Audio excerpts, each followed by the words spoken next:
கிறிஸ்துவுக்குள் பிரியமானவர்களே, உங்கள் யாவருக்கும் மீட்பெரும் இரட்சகருமாகிய இயேசு கிறிஸ்துவின் இனிதான நாமத்தினாலே என் அன்பின் வாழ்த்துக்களை தெரிவித்துக் கொள்ளுகிறேன். மீண்டும் ஒரு விசை சமயத்திற்கேற்ற வார்த்தை என்கிற இந்த நிகழ்ச்சியிலே கர்த்தருடைய வார்த்தைகளை உங்கள் மத்தியிலே பகிர்ந்து கொள்வதில் மிகுந்த சந்தோஷப்படுகிறேன். இந்த நாள் உங்களுக்கு ஆசீர்வாதமாக இருக்கும்படி உங்களை மனதார வாழ்த்துகிறேன். கர்த்தருக்கு மகிமை உண்டாவதாக. இந்த நாளிலும் கூட உங்களுக்காக ஒரு வேத வசனத்தை வாசித்து உங்களுக்காக ஜெபிக்க விரும்புகிறேன். என்னோடு கூட வேதத்தை திருப்பிக் கொள்ளுங்கள். வெளிப்படுத்தின விசேஷம் 3ஆம் அதிகாரம் அதனுடைய 8வது வாக்கியத்தை இப்போது வாசிப்போம். உன் கிரியைகளை அறிந்திருக்கிறேன். உனக்கு கொஞ்ச பலன் இருந்தும் நீ என் நாமத்தை மறுதலியாமல் என் வசனத்தை கைக்கொண்டபடினாலே இதோ திறந்த வாசலை உனக்கு முன்பாக வைத்திருக்கிறேன், அதை ஒருவனும் பூட்ட மாட்டான். கர்த்தருக்கு மகிமை உண்டாவதாக. என் கண்பான தேவ பிள்ளைகளே, திறந்த வாசலை ஏற்படுத்துகிற தெய்வம் என்கிற தலைப்பிலே இந்த காலை பொழுதிலே கர்த்தருடைய வார்த்தைகளை சிந்திக்க போகிறோம். வெளிப்படுத்தின விசேஷத்திலே ஸ்தோத்திரம் பிலதெல்பியா சபைக்கு சொல்லும் பொழுது ஆண்டவர் சொல்லுகிறார், இதோ திறந்த வாசலை உனக்கு முன்பாக வைத்திருக்கிறேன், ஒருவனும் அதை பூட்ட மாட்டான் என்று வேதம் சொல்லுகிறது. என் கண்பான தேவனுடைய பிள்ளைகளே, நாம் ஆராதிக்கிற தெய்வம், நாம் தொழுது கொள்ளுகிற தெய்வம் திறவுகோலை உடையவராயிருக்கிறார். தாவீதின் திறவுகோலை உடையவராயிருக்கிறார். ஒருவரும் பூட்டக்கூடாதபடி திறக்கிறவர், ஒருவரும் திறக்கக்கூடாதபடி பூட்டுகிற தெய்வமாயிருக்கிறார். பாருங்கள், ஆதிகாமம் 3ஆம் அதிகாரம் 24வது வசனத்தை வாசித்து பார்க்கும் பொழுது ஆதாம் ஏவாள் இருவரையும் ஏதன் தோட்டத்தை விட்டு வெளியேற்றி ஸ்தோத்திரம் அந்த ஜீவ விருட்சத்துக்கு போகிற வழியை காவல் பண்ணும்படி தேவக கேரூபின்களையும் சுடரொளி பட்டயத்தையும் வைத்தார் என்று வேதத்திலே வாசிக்கிறோம். அப்போ ஏதன் தோட்டம் அடைபட்டு போனது. உள்ளே இருந்தவர்கள் வெளியேற்றப்பட்டார்கள். வெளியே இருந்தவர்கள் உள்ளே வராதபடி ஏதன் தோட்டத்தை சுற்றிலும் ஆண்டவர் கேரூபின்களையும் சுடரொளி பட்டயத்தை வைத்தார் என்று வேதத்தில் வாசிக்கிறோம். அதற்கு பிற்பாடு வேறு யாராவது அந்த ஏதன் தோட்டத்திற்குள் சென்றார்களா என்பது ஸ்தோத்திரம் வேதத்தில் எழுதப்படவில்லை. அதே போல ஆதிகாமம் 7ஆம் அதிகாரம் 16வது வாக்கியத்தை வாசித்து பார்க்கும் பொழுது நோவாவின் காலத்திலே ஸ்தோத்திரம் நோவாவையும் தன் மனைவி தன் பிள்ளைகளை குடும்பங்களை எல்லாவற்றையும் மிருக ஜீவன்கள் எல்லாவற்றையும் அந்த பேழைக்குள் வரவழைத்து கர்த்தர் கதவை அடைத்தார் என்று வேதத்திலே வாசிக்கிறோம். அப்ப நோவாவையும் குடும்பத்தையும் பேழைக்குள் வைத்து கர்த்தர் கதவை அடைத்தார் என்று வேதத்திலே வாசிக்கிறோம். அந்த கதவை கர்த்தர் அடைத்த பிற்பாடு எவ்வளவோ ஜலம், எவ்வளவோ மலைகள் வந்த பொழுதிலும், எவ்வளவோ கடல் சிற்றங்கள் வந்த பொழுதிலும், எவ்வளவோ நெருக்கடிகள் இக்கட்டைகள் வந்த பொழுதிலும் ஸ்தோத்திரம் அரராத் மலையின் மேல் அமர்ந்த போது கூட அந்த கதவு ஓப்பன் ஆகலை. காரணம், அதை பூட்டினவர் கர்த்தர். என் கண்பான தேவனுடைய பிள்ளைகளே, நம்முடைய வாழ்க்கையிலே, நம்முடைய குடும்பத்திலே, நம்முடைய பிரயாசத்திலே, நம்முடைய பொருளாதாரத்திலே ஒருவரும் பூட்டக்கூடாதபடி திறக்கிறவரும் இயேசு கிறிஸ்து ஒருவரே. ஒருவரும் திறக்கக்கூடாதபடி பூட்டுகிறவரும் நம்முடைய ஆண்டவராக இயேசு கிறிஸ்து ஒருவரே. கர்த்தருக்கு மகிமை உண்டாவதாக.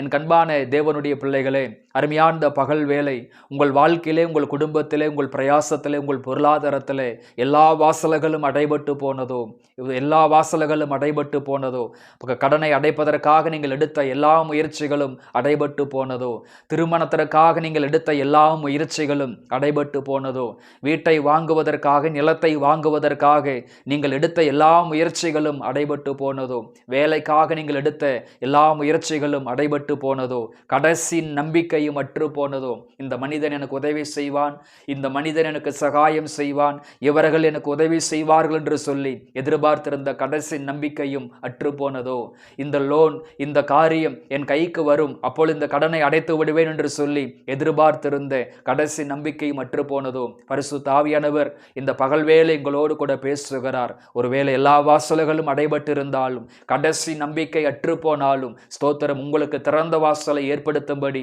இந்த பகல் வேளை ஆண்டவர் விரும்புகிறார். என் கண்பான தேவ பிள்ளைகளே, உங்கள் வாழ்க்கையிலே, உங்கள் குடும்பத்திலே, உங்கள் பிரயாசத்திலே, உங்கள் பொருளாதாரத்திலே, உங்களுடைய திருமண காரியத்திலே, வேலை காரியத்திலே, வீட்டை கட்டுகிற காரியத்திலே, உங்கள் ஊழிய காரியத்திலே, சகலவற்றிலும் அடைபட்ட எல்லா வாசல்களையும் இந்த பகல் வேளை கர்த்தர் திறக்க விரும்புகிறார். அப்போ ஆண்டவராகிய தேவன் உங்களுடைய வாழ்க்கையிலே திறந்த வாசலை ஏற்படுத்துவதற்கு என்ன காரணம், ஏன் திறந்த வாசலை ஏற்படுத்த விரும்புகிறார் என்று பார்க்கும் பொழுது உங்கள் வாழ்க்கையிலே, உங்கள் குடும்பத்திலே ஆண்டவர் 4 காரியங்களை அறிந்திருக்கிறார். அறிந்திருக்கிறார். ஒன்று, உன் கிரியைகளை அறிந்திருக்கிறேன். எனக்கு அன்பானவர்களே, இந்த பகல் வேளை முதற்கொண்டு ஆண்டவர் உங்களுக்கு திறந்த வாசலை ஏற்படுத்துவதற்கு காரணம் என்ன? அவர் உங்கள் கிரியைகளை அறிந்திருக்கிறார். உங்கள் செயல்களை கர்த்தர் அறிந்திருக்கிறார். ஸ்தோத்திரம். எவ்வளவு பிரச்சனைகள், எவ்வளவு போராட்டங்கள், எவ்வளவு நெருக்கடிகள், எவ்வளவு இன்னல்கள் வந்தாலும் தொடர்ந்து செயல்பட்டு கொண்டிருக்கிற அந்த செயல்களை கர்த்தர் பார்த்தார். உங்கள் செயல்களை பார்த்து, உங்கள் கிரியைகளை கர்த்தர் பார்த்து ஒரு திறந்த வாசலை ஆண்டவர் ஏற்படுத்துகிறார். இரண்டாவது, திறந்த வாசலை ஏற்படுத்துவதற்கு காரணம் என்ன? உனக்கு கொஞ்சம் பலன் இருந்தும் அப்படின்னு வேதத்தில் சொல்லப்படுகிறது. இரண்டாவது, ஆண்டவர் நம்முடைய பலத்தை பார்க்கிறார். நம்முடைய சரீர பலத்தை பார்க்கிறார். ஆவிக்குரிய பலத்தை பார்க்கிறார். அந்த பலத்தை பார்க்கும் பொழுது நிறைய பலன் நமக்குள் இல்லை, கொஞ்சம் பலன் தான், ஆனாலும் ஓடிக்கொண்டே இருக்கிறோம். கொஞ்சம் பலன் தான், ஆனாலும் பிரயாசப்பட்டு கொண்டே இருக்கிறோம். கொஞ்சம் பலன் தான், ஆனாலும் ஜெபித்து கொண்டே இருக்கிறோம். கொஞ்சம் பலன் தான், ஆனாலும் தெய்வத்தை ஆராதித்து கொண்டே இருக்கிறோம். ஆண்டவர் பார்த்தார், என் பிள்ளைகளுக்குள் கொஞ்சம் பலன் இருந்தும் தொடர்ந்து பிரயாசப்பட்டு கொண்டே இருக்கிறாங்க, தொடர்ந்து போராடி கொண்டு இருக்கிறாங்க, இவர்களுக்காக ஒரு திறந்த வாசலை ஏற்படுத்த வேண்டும் என்று சொல்லி தெய்வம் இந்த பகல் வேளை உங்களுக்காக இறங்கி வந்திருக்கிறார். கர்த்தர் ஸ்தோத்திரம். மூன்றாவது, திறந்த வாசலை ஏற்படுத்துவதற்கு காரணம் என்ன?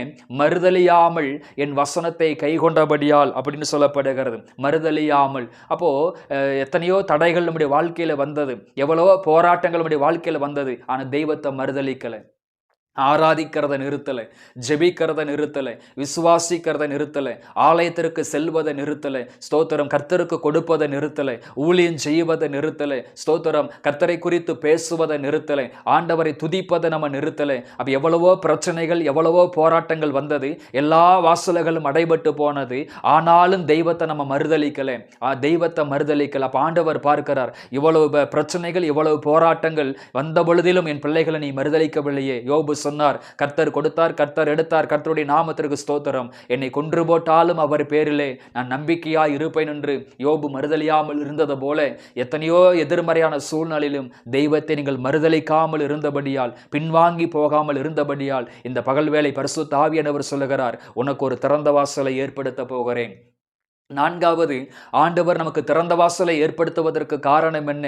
ஸ்தோத்திரம், மறுதலியாமல் என் வசனத்தை கைக்கொண்டபடினால். அப்ப நான்காவது, ஆண்டவர் எதை பார்க்கிறார்னா, சூழ்நிலைகள் சரியில்லை, நிறைய நெருக்கடிகள் வருகிறது, நிறைய போராட்டங்கள் வருகிறது, நிறைய உபத்திரவங்கள் வருகிறது, ஆனாலும் வசனத்தின் பிரகாரம் தான் நான் வாழ்வேன், வசனத்தின் அடிப்படையில் தான் வாழ்வேன், தீமைக்கு நான் போக மாட்டேன், தவறான வழியில நான் போக மாட்டேன், ஸ்தோத்திரம், தேவனுக்கு விரோதமான காரியத்தில் நான் செயல்பட மாட்டேன், தேவ நாமம் தூஷிக்கப்படும்படி நான் செயல்பட மாட்டேன், கர்த்தருடைய வசனத்தின் பிரகாரம் தான் நான் செயல்படுவேன் அப்படின்னு சொல்லி தங்கள் வாழ்க்கையும் தங்கள் குடும்பத்தையும் இந்த சூழ்நிலையிலும் கூட, இந்த நெருக்கடியிலும் கூட வசனத்தின் அடிப்படையில் உங்கள் வாழ்க்கையை அமைத்துக் கொண்டபடியால், கர்த்தருக்கு உண்மையாய் உங்கள் வாழ்க்கையை அர்ப்பணித்தபடியால் ஆண்டவர் சொல்லுகிறார், இந்த பகல் வேளை முதற்கொண்டு உனக்கு ஒரு திறந்த வாசலை ஏற்படுத்த போகிறேன், உனக்கு ஒரு திறந்த வாசலை ஏற்படுத்த போகிறேன். அப்ப ஆண்டவர் திறந்த வாசலை ஏற்படுத்துகிற பொழுது வெளிப்படுத்தின விசேஷம் 3ஆம் அதிகாரம் 5வது வசனம் சொல்லுகிறது, இதோ யோதரெல்லாம் இருந்தும் தங்களை யூதர் என்று பொய் சொல்லுகிறவர்களாகிய சாத்தானுடைய கூட்டத்தாரில் சிலரை உனக்கு கொடுப்பேன்,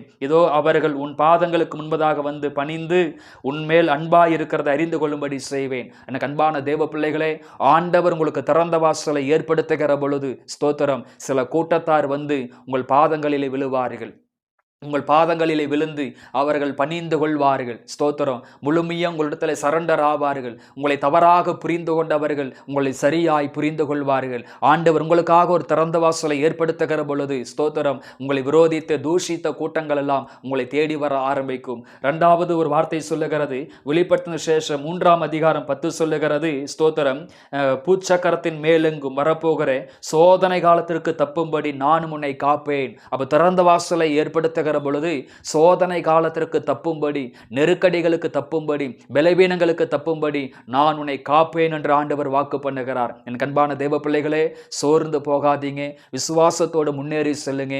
நீங்கள் ஆராதிக்கிற தெய்வம் ஒருவனும் பூட்டக்கூடாதபடி திறக்கிற தெய்வமாய் இருக்கிறபடியால் எந்த இடத்துல எல்லா வாசல்களும் அடைபட்டு போனதோ அதே இடத்துல எல்லா வாசல்களையும் கர்த்தர் திறந்து உங்கள் நம்பிக்கையை கர்த்தர் ஆசீர்வதித்து உங்கள் நம்பிக்கையின் பிரகாரமாக கர்த்தர் உங்களை உயர்த்தி அதே இடத்துல கர்த்தர் உங்களை வாழ்ந்திருக்க பண்ணுவார், ஜெயிக்க பண்ணுவார், மேன்மை அடைய பண்ணுவார், உங்கள் சுகவாழ்வை கர்த்தர் துளிர்க்க பண்ணுவார். கர்த்தர் இந்த வார்த்தைகளின் அடிப்படையிலே ஆண்டவர் உங்களை ஆசீர்வதிப்பாராக. கண்களை மூடி ஜெபிப்போம். அன்பின் பரலோக பிதாவே, ஆசீர்வாதமான இந்த காலை பொழுதற்காக சமயத்திற்கேற்ற வார்த்தை என்கிற நிகழ்ச்சிக்காக ஸ்தோத்திரம். எல்லா வாசல்களும் அடைபட்டு போன நிலைமையிலே, கடைசி நம்பிக்கையும் அற்று போன நிலைமையிலே யாரெல்லாம் இந்த வார்த்தைகளை கேட்டுக்கொண்டு இருக்கிறார்களோ, ஆண்டவரே ஸ்தோத்திரம், விசுவாசத்தை துவக்கினவரும் முடிக்கிறவருமாக உம்மை நோக்கி நாங்கள் பார்க்கிறோம். இந்த பிள்ளைகளுக்கு நீர் உதவி செய்யும் ஆண்டவரே.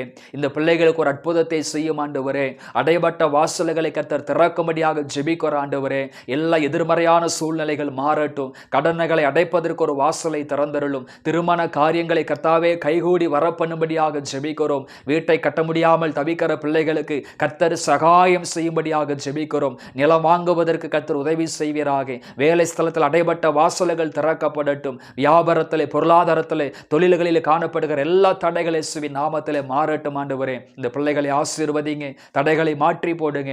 பலப்படுத்தும், தைரியப்படுத்தும், ஆசீர்வதியும். இயேசுவின் நாமத்தில் பிதாவே. ஆமேன், ஆமேன். கிறிஸ்துவுக்குள் பிரியமானவர்களே, இந்த வார்த்தைகளின் அடிப்படையிலே ஆண்டவர் உங்களை ஆசீர்வதிப்பாராக. God bless you.